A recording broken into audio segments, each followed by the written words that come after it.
नमस्कार साथियों, मैं मयंक पुष्कर अपने इस चैनल पर आपका स्वागत करता हूं। पिछली वीडियो में हम लोगों ने मनोविज्ञान के संप्रदायों पर चर्चा की थी कि मनोविज्ञान के संप्रदाय क्या होते हैं, मनोविज्ञान के मुख्य संप्रदाय कौन कौन से हैं, उनकी स्थापना कब कब हुई और उनके मुख्य प्रवर्तक कौन रहे तथा उनकी चर्चा का जो मुख्य बिंदु था वो क्या था। उन्हीं संप्रदायों में से आज हम पहले संप्रदाय संरचनावाद पे चर्चा करेंगे कि संरचनावाद है क्या, इस जो मनोवैज्ञानिक है किन किन बातों पे बल दे रहे हैं उस पर एक चर्चा करेंगे और उतनी ही चर्चा रहेगी जितने हमारे लिए आवश्यक हो। तो सबसे पहले तो हमने परिचय में बताया था कि संरचनावाद के संस्थापक विलियम वुंट हैं, उसका विकास करने वाले हैं टिचनर, उनके जो शिष्य हैं। 1892 में स्थापित होता है और ये तो लिप्जिग विश्वविद्यालय में मनोविज्ञान की प्रयोगशाला की स्थापना करते हैं विलियम वुंट, लेकिन उनके जो शिष्य हैं टिचनर वो आते हैं कार्नेल विश्वविद्यालय अमेरिका में और वहाँ से संरचनावाद पर अपना विचार प्रस्तुत करते हैं और उसे बहुत आगे तक ले जाते हैं। अपने गुरु का जो मुख्य विचार है संरचनावाद का, उसे मनोविज्ञान के क्षेत्र में बहुत आगे ले जाते हैं। तो हमने जब शुरू में विकास क्रम समझाया था तो उसमें बताया था कि जो विलियम वुंट हैं ये आके कहते हैं कि जो मनोविज्ञान है वो आत्मा और मन का अध्ययन नहीं है बल्कि चेतना का अध्ययन है। चेतन अनुभूतियों का विज्ञान ही मनोविज्ञान है। तो यहाँ पे ये संरचनावादियों के लिए महत्वपूर्ण हो जाता है कि ये अलग करें तब कि आखिर ये मन क्या है और चेतना क्या है और चेतना इतना महत्वपूर्ण क्यों है। तो यह कार्य टिचनर करते हैं और वो मन और चेतना को पहले स्पष्ट करते हैं कि आखिर मन क्या है और चेतना क्या है। मन के बारे में टिचनर बताते हैं कि मन वे अनुभूतियां हैं जो व्यक्ति को जन्म से प्राप्त होती हैं या जन्मजात होती हैं। जन्म से जो भी भाव हमारे अंदर इकट्ठा होते आ रहा है, जो भी अनुभूति इकट्ठी होती आ रही है, वो हमारा मन है। लेकिन चेतना वो है जो एक विशेष क्षण में, एक विशेष अवधि में आपको दिया जाने वाला अनुभव है जो आपकी मनोदशा को बदल दे रहा है। जैसे कि कोई भी व्यक्ति, जैसे आप हमें सुन रहे हैं तो हम भी चेतन अवस्था में हैं और आप भी चेतन अवस्था में हैं। यह एक विशेष क्षण है जो अनुभूति आपको प्राप्त हो रही है, लेकिन आपके पिछला जो भी अनुभव रहा जन्म से लेकर अभी तक का, वो रहा आपका मन। चेतना हमेशा वर्तमान में रहता है और जो मन है वो हमारा पिछला सारा अनुभव है या भाव जो इकट्ठा हुआ है। फिर प्रश्न बनता है तो चेतना कैसे इतना महत्वपूर्ण है? जो बचपन से हमें इकट्ठा होता है या मन, उससे ये ज्यादा महत्वपूर्ण क्यों है मनोविज्ञान में? तो इसका वो आशय ये समझाते हैं कि एक निश्चित क्षण में कभी कभी मनुष्य पर इतना प्रभाव पड़ता है किसी बात का, किसी कार्य का, कि वही उसकी मनोदशा को बदलता है। बचपन से क्या हमारे साथ इकट्ठा होता है वो नहीं बदलेगा। जैसे कि बहुत लोग को कहते सुने हैं कि बचपन से तो टीचर बनना ही चाह रहे थे, लेकिन इस टीचर से मिलने के बाद या इस टीचर के पढ़ाते हुए देखने के बाद मुझे एकदम लगा कि अब हम इन्हीं के जैसा टीचर बनेंगे या कि कुछ भी हो जाए हमको तो अब टीचर ही बनना है। तो ये बहुत सारे लोगों का टर्निंग पॉइंट होता है जीवन में।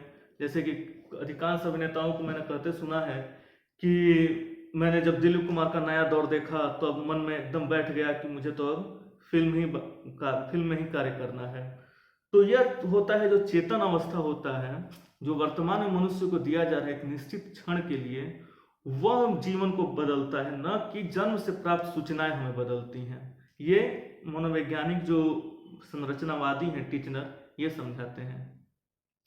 चेतना को समझने के लिए दो उदाहरण मुझे बहुत पसंद है, जिससे हम इस चेतना को जो एक निश्चित क्षण में व्यक्ति को दिया जा रहा है उससे हम स्पष्ट कर सकते हैं कि मनुष्य के जीवन में चेतना की क्या आवश्यकता है और यह निश्चित क्षण में दिया हुआ अनुभव कैसे व्यक्ति को बदलता है।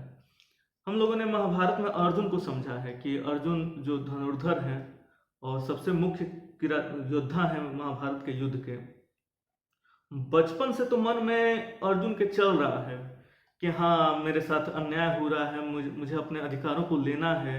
कभी मेरे भाइयों को जहर दिया जा रहा है, कभी उन्हें नदी में धक्का दिया जा रहा है, माँ को उतना सम्मान नहीं मिल रहा है। तरह तरह का वो बचपन से लेकर युद्ध तक अपमान सहते रहते हैं और उनके मन में इकट्ठा है कि मुझे अब लड़ना है और अपने अधिकार को लेना है। लेकिन जब कुरुक्षेत्र में पहुंच रहे हैं तो जितना मन का इकट्ठा हुआ है, जितना भाव इकट्ठा हुआ है, वो तो असफल हो जाता है वहां पे आके। उनका तो धनुष गिर जाता है, वो तो युद्ध ही नहीं करना चाह रहे हैं। अब वो तो कहते हैं कि मुझे जरूरत ही नहीं युद्ध है। तो उस निश्चित क्षण में भगवान कृष्ण उन्हें प्रेरित करते हैं कर्म योग की तरफ और गीता का उपदेश देते हैं। तब जाकर अर्जुन वो अपने धनुष को उठाते हैं और युद्ध लड़ते हैं। यानी कि आपके मन में जितना पहले का विचार था, जितना भाव था आपका पिछला, वह प्रभावी नहीं रहा। वो कितनी भी मात्रा में इकट्ठी हुई हो वह प्रभावी नहीं रहा, लेकिन एक चेतन अवस्था में जो आपका वर्तमान था, उस क्षण में कृष्ण ने जो आपको अनुभव दिया, वो आपके जीवन का मुख्य मतलब जीवन का टर्निंग पॉइंट रहा, या आपको मनोदशा को बदलने वाला रहा। दूसरा उदाहरण गौतम बुद्ध का है। गौतम बुद्ध तो बचपन से परेशान हैं संसार के दुख को देखकर। जब वो निकलते हैं घर को छोड़ के, तो जितना कुछ भी देख रहे हैं उससे और परेशान हैं, ज्ञान के ढूंढ रहे हैं, अलग अलग गुरुओं से मिल रहे हैं, फिर भी उन्हें वो पीछे से जितना अनुभव इकट्ठा हो रहा है वो उन्हें ज्ञान नहीं दे पा रहे हैं कि आखिर क्यों दुख है, उस दुख का निवारण क्या है और कैसे जिया जाए। अंत में जो तपस्या में बैठे हैं, तो ऐसा नहीं है कोई ईश्वर आके उनको दर्शन दे रहे हैं। एक वीणा वादक गाते जा रहा है और उसके गाने का जो भाव है कि जो वीणा की तार है उसे इतना भी नहीं कस दो कि वो टूट जाए, और इतना ढीला भी मत छोड़ दो कि उससे सुर ही ना निकले। और वहां पे वो सम्यक दृष्टिकोण अपनाते हैं, उसके आधार पर अष्टांग योग जो मार्ग है वो बताते हैं। तो जब पिछला जितना अनुभव उनको प्राप्त हो रहा था, उनके मस्तिष्क में इकट्ठा हो रहा था, वो एक तरफ रहा, और निश्चित क्षण में जो अनुभव उस वीणा वादक से मिल गया वो ज्यादा प्रभावी रहा गौतम बुद्ध पर। तो वही निश्चित क्षण में जो प्राप्त अनुभव है और मनोदशा बदल रहा है, वही चेतना है। और ये मनोवैज्ञानिक सारे कह रहे हैं, संरचनावादी, कि हमें चेतना का अध्ययन करना है, उस भाव को देखना है जब हमें एक निश्चित क्षण में किसी अनुभव ने हमारे मनोदशा को बदल दिया है। न कि जो पिछला सारा बचपन से मुझे मिठाई खाना पसंद है, मेरा मन हमेशा यहाँ लगा रहता है, वो हमारे जीवन को बदलने वाला नहीं है, वो मनोविज्ञान का हिस्सा नहीं है। हमारा मुख्य है जो वर्तमान में जो हम आपके साथ जुड़े हैं, चेतन अवस्था है जो, वही हमारा मनोविज्ञान है जो कि हमारी मनोदशा को बदल रहा है। ये चेतना थी जो अभी भी महत्वपूर्ण है। देखिए, जितने भी मनोवैज्ञानिक हम समझेंगे वो सारे दार्शनिक और सिद्धांत दे रहे हैं। सिद्धांत मतलब प्रत्येक स्तर पर सिद्ध कर चुके हैं, अपने स्तर पर जितना जानते हैं उन्होंने सिद्ध किया है। तो जब भी इन बातों को समझने में लगा कि हाँ यही सही है, अब इसके बाद जब हम 2 स्टेप बाद जब व्यवहारवादियों को पढ़ेंगे तो लगे नहीं व्यवहारवादी ही सही है। अभी चेतना को समझ रहे हैं तो लग रहा है हाँ चेतना ही सबसे सही है। तो मनोवैज्ञानिकों या दार्शनिकों का गुण होता है कि उन्होंने जो सिद्धांत दिया है वो पूरे विश्वास के साथ दिया है, जितनी उनकी बुद्धि थी उससे सब खपा दिया अपने सिद्धांत पे। तो चेतना वही है जो वर्तमान में किसी व्यक्ति को या एक निश्चित क्षण में व्यक्ति को प्राप्त हो रहा है और उसकी मनोदशा को बदल रहा है। और मन वह है जो जन्म से ही व्यक्ति को प्राप्त हो रहा है, वो इकट्ठा होते रह रहा है, उसका प्रभाव मनोविज्ञान पे नहीं पड़ रहा है या व्यक्ति के मनोभाव पे नहीं पड़ रहा है। यही अंतर है चेतना और मन में। इसके बाद से आता है, ठीक है, तो यह चेतना का निर्माण किन तत्वों से हो रहा है, क्या क्या कारण है, कितना महत्वपूर्ण स्पेशल तो इसमें मिक्स है जिससे चेतना इतना महत्वपूर्ण हमारे लिए हो जा रहा है। तो इसका भी जवाब टीचनर महोदय देते हैं कि जो मन है, जो चेतना है, कॉन्शियसनेस जिसे कहते हैं, वो 3 तत्वों से मुख्य रूप से मिलकर बन रहा है। ये तत्व कौन कौन से हैं? तो पहला आता है संवेदना। संवेदना वह है जो हमें प्राथमिक ज्ञान प्राप्त हो रहा है, जो हमारे ज्ञानेंद्रियों से। कोई भी ज्ञान हमें सबसे पहले हमें ज्ञानेंद्रियों से ही प्राप्त होता है, तो वो कहते हैं वो संवेदना है। दूसरा है भाव, जैसे कि हमें कोई ज्ञानेंद्रियों से जानकारी प्राप्त हुई तो उसके बाद से एक भाव उत्पन्न होता है हमारे अंदर। और तीसरा कहते हैं प्रतिबिंब, प्रतिमा। अभी समझाएंगे इसको भी। तो 3 तत्व हैं, संवेदना, भाव या अनुराग कहिए, और अंत में आता है तीसरा तत्व जो प्रतिमा या प्रतिबिंब। संवेदना तो हमारे 5 ज्ञानेंद्रियों से जो सूचना प्राप्त हुई वो हमारी संवेदना है। उसके बाद से संवेदनाओं के बाद से एक जो प्राप्त होने के बाद एक भाव उत्पन्न हो रहा है कि जैसे कि हमारे त्वचा ने महसूस किया कि एसी से अब अधिक ठंड लग रही है, तो एक ठंड का भाव उत्पन्न हुआ। तो हम क्या करेंगे, एसी को बंद कर देंगे, इसका टेम्परेचर थोड़ा बढ़ा देंगे। तो प्राथमिक ज्ञान हमारे संवेदना में क्या आ रहा है, ज्ञानेंद्रियों से। उसके बाद से एक ठंडक जो हो रहा है, भाव उत्पन्न हो रहा है। प्रतिमा या प्रतिबिंब के बारे में समझना है, जो तीसरा तत्व है इसका। जैसे ये कोई मूर्ति वगैरह नहीं या ऐनक में देखना नहीं है खुद को। प्रतिमा जैसे कि हमारे मस्तिष्क में किसी चीज को लेकर एक पहले ही एक कंसेप्ट बन जाता है। जैसे मैंने अपने घर पे भी देखा है या अपने घर के छोटे बच्चों को देखा है, सड़क से तो बहुत सारी गाड़ियां गुजर रही हैं, वही गाड़ी उसी कंपनी की वही मॉडल की, लेकिन बच्चा जो है वो पहचान लेता है कि पापा की गाड़ी आ गई है या बाबा की गाड़ी आ गई है। वो एकदम उससे अंतर स्पष्ट कर लेता है, कारण कि उसके मन मस्तिष्क में उस गाड़ी या बाइक को लेकर एक प्रतिबिंब उसका तैयार हो चुका है कि किस तरह से आती है, बाबा कैसे बाइक चलाते हैं। तो ये होता है हमारा प्रतिबिंब, जो हमारे प्रतिमा एक बन जाती है हमारे मन मस्तिष्क में। यहाँ तक कि कोई चल रहा है तो स्पष्ट हो जाता है कि ये पापा आ रहे हैं या बाबा आ रहे हैं, या कोई हमें चिल्लाकर किसी भाव में बुलाया, तो भाव के बाद से हमारे अंदर तुरंत एक प्रतिमा बन जाती है उसकी कि वो क्रोध में होगा तो कैसा होगा। तो ये हमारे क्या कहलाते हैं, प्रतिबिंब, या मस्तिष्क में जो हमारी प्रतिमा बन रही है किसी की, वो हमारे प्रतिबिंब या प्रतिमा कहलाते हैं। तो टीचर ने बताया कि इन्हीं तीन तत्वों से मिलकर चेतना का निर्माण होता है। पहला है संवेदना, जो हमारे ज्ञानेंद्रियों से प्राप्त हो रहा है। उसके बाद से आता है भाव या अनुराग, जो ज्ञानेंद्रियों से प्राप्त सूचनाओं पे हमें महसूस हो रहा है कि हमें अब क्या करना होगा। और जो प्रतिमा या प्रतिबिंब है वह है जो मस्तिष्क में जो कंसेप्ट बन रहा है, उसे हम उसका प्रतिमा कहेंगे। जैसे कि हम अदरक वाली माँ चाय बना रही है, तो जैसे ही हमने सूंघा, अपने नाक से भी एक ज्ञानेंद्रिय है, तो हमें अब पूरे चाय का कंसेप्ट समझ में आ जाता है। एक प्रतिमा हम अपने अंदर ही बना लेते हैं कि हाँ ये अदरक वाली है, माँ ऐसे लेकर आएगी, ठीक है। उसका स्वाद तक हमें यह अपने आप में एक प्रतिबिंब उसके स्वाद का भी बन जाता है। तो ये सारी जो घटनाएं, ये तो पहले तो ये वर्तमान में घट रही हैं, और चेतना के अंदर इतने तीन तत्व कार्य करके चेतना का निर्माण कर रहे हैं। तो इस हिसाब से हम देखते हैं कि चेतना जो है मन से अधिक महत्वपूर्ण है। मन को इन्होंने बिल्कुल महत्व नहीं दिया। चेतना को कहते हैं कि वर्तमान में प्राप्त अनुभव है, और अनुभव के बारे में भी हम कह सकते हैं कि अनुभव कुछ भी कर लेते हैं, वो हमारा अनुभव नहीं है। जो चीजें, जो वस्तु या जो कार्य हमारे मन मस्तिष्क पे अमिट छाप छोड़ जा रहा है, वह हमारा अनुभव है। सुबह हम उठते हैं, ये कोई अनुभव तो है नहीं। रोज नहाते हैं, ये कोई अनुभव तो है नहीं। अनुभव जैसे कहते हैं, मैंने एक्सपीरियंस लिया यहाँ जाने का, क्योंकि उस यात्रा ने आपके मन मस्तिष्क पे एक अमिट छाप छोड़ा है, तो उसे हम कहेंगे अनुभव। या उसके अलावा हम जो कर रहे हैं उसे आदत में शामिल कर लीजिए, लेकिन अनुभव वो है जो एक आ रहा है और आपके मन मस्तिष्क पे अमिट छाप छोड़ जा रहा है, वो आपका अनुभव कहलाएगा। तो यहाँ तक तो हमें समझ में आ गया कि मन क्या है, वो चेतना से अलग क्यों है, चेतना इतना महत्वपूर्ण क्यों है, और चेतना के मुख्य तत्व कौन कौन से हैं।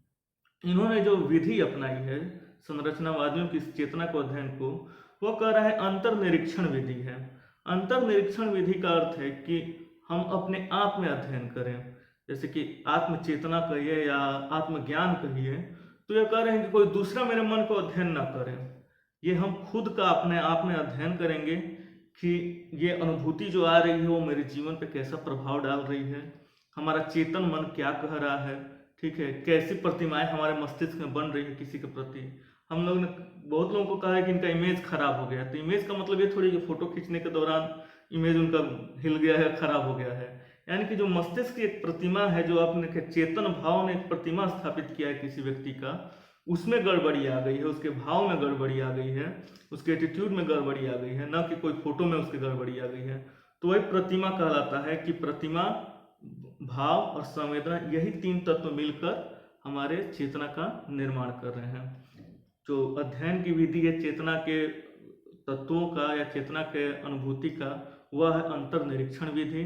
वह हम करेंगे कि हमारी चेतना क्या सोच रही है, हमारी कैसे अनुभूति है, हमारा प्रभाव जो कर रहा है, उसके बाद से जो प्रकटीकरण आ रहा है वो कैसा है, ये हम खुद अध्ययन करेंगे, न कि दूसरा अध्ययन करेगा। और वही विधि कहलाती है अंतर्निरीक्षण विधि।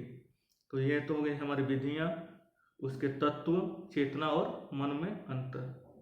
अब एक प्रश्न आता है कि ठीक है, तो इसका शिक्षा में क्या योगदान है इस संरचनावाद का। तो इसका सबसे महत्वपूर्ण योगदान संरचनावाद का ये है कि इसी के बाद से हमने समझना शुरू किया कि शिक्षा में जो मानसिक क्रियाओं का कितना महत्व है। मानसिक क्रियाओं के द्वारा जब हम किसी चीज को समझने का प्रयास कर रहे हैं, उसके बाद से जो निष्कर्ष निकल रहा है तो बच्चे के मन मस्तिष्क पे किस तरह से अस्थायी रूप से कार्य कर रहा है या एक उसका कंसेप्ट हर तरह से स्पष्ट हो रहा है जब वो अपने मानसिक क्रिया से कार्य कर रहा है या हम किसी के मानसिक क्रिया का अध्ययन कर रहे हैं। तो मानसिक क्रियाओं का अध्ययन यही शुरू करता है संरचनावाद। वैज्ञानिक अध्ययन पर बल देता है। जाहिर सी बात है, किसी का मानसिक अध्ययन हम करेंगे तो उसमें वैज्ञानिकता होनी चाहिए और एक क्रमबद्धता आती है संरचनावाद में। जैसे कि ये तीनों प्रतिमान है, पहले संवेदना आ रहा है, फिर भाव आ रहा है, फिर अनुराग आ रहा है। तो उसी तरह से जो मानसिक क्रियाओं का अध्ययन किसी बच्चे का शिक्षा के क्षेत्र में कर रहे हैं तो उसके स्तर के अनुसार हम अब अध्ययन करना शुरू करते हैं। तो सबका शुरुआत जो होता है वह संरचनावादियों के द्वारा ही होता है और शिक्षा के क्षेत्र में इसका योगदान है कि मानसिक क्रियाओं, उसके संरचना और उसकी क्रमबद्धता पर बल देता है। इसकी आलोचना में यह कर सकते हैं कि इसने सिर्फ चेतना के अध्ययन किया, चेतना पर ही ज्यादा बल दिया और सबसे बड़ी बात है कि यह स्वयं पे ही अधिक अध्ययन करने का बात कर रहा है। अब 5-7 साल का बच्चा है, वो खुद अपने चेतन मन को क्या अध्ययन करेगा? इसके लिए तो शिक्षक या अभिभावक का होना जरूरी है, अर्थात कि मनोवैज्ञानिक हर कोई तो बन नहीं रहा है। तो इसके लिए कोई गाइडलाइन देने वाला कोई तो होगा जो हमें समझाएगा कि भाई आपकी मनोदशा इस तरह से बदली जा सकती है। हम चाणक्य भी कहते हैं कि आप अपनी गलतियों अनुभवों से सब कुछ सीखते रहिएगा, तब तक तो बहुत लेट हो जाएगा। या तो वो कोई सिखाने वाला हो या आप दूसरों को गलतियों को देखकर सीखें कि उसने ऐसा किया तो मुझे ऐसा नहीं करना है। तो आलोचना में यही कह सकते हैं कि चेतना जो क्या कहते हैं, जो संरचनावादी हैं वो चेतना पर अधिक बल देते हैं और खुद स्वयं को मनोवैज्ञानिक बनाने का प्रयास करते हैं, जो कि सबके लिए संभव नहीं है। लेकिन जो ये शुरुआत कर देते हैं मनोविज्ञान के क्षेत्र में अध्ययन का, वो आगे चलकर आगे जितने भी संप्रदाय बनते हैं या मनोवैज्ञानिक आते हैं उनके लिए एक आधार का काम करता है। इस तरह से हमने आज इस संरचनावाद को स्पष्ट किया कि संरचनावाद के मुख्य तत्व कौन कौन से आते हैं, किस पे ये बल है, चेतना और मन कैसे अलग है, चेतना के मुख्य 3 तत्व कौन कौन से हैं। 3 तत्व हैं, संवेदना, भाव या अनुराग और प्रतिमा या प्रतिबिंब। ये 3 तत्व हैं और इसकी विधि कौन सी है? तो अंतर्निरीक्षण विधि है जो खुद को अध्ययन करने पर बल दे रही है। शिक्षा में मानसिक क्रियाओं, अनुभवों और क्या कहते हैं उसके क्रमबद्धता संरचना पे बल दे रहा है, उसके स्तरों पे बल दे रहा है। और आलोचना में ये कह सकते हैं कि हम ये सारे मनोवैज्ञानिक सिर्फ चेतना पे अधिक बल दे रहे हैं और स्वयं को मनोवैज्ञानिक बनाने पे बल दे रहे हैं, न कि कोई दूसरा भी किसी और का अध्ययन करें। आज इतना ही हम संरचनावाद को समझेंगे। अगली वीडियो में अगले संप्रदाय प्रकार्यवाद पे चर्चा करेंगे और उसके इसी तरह से हम स्पष्ट करेंगे कि वो शिक्षा के क्षेत्र में कैसे योगदान दे रहा है। बहुत बहुत धन्यवाद।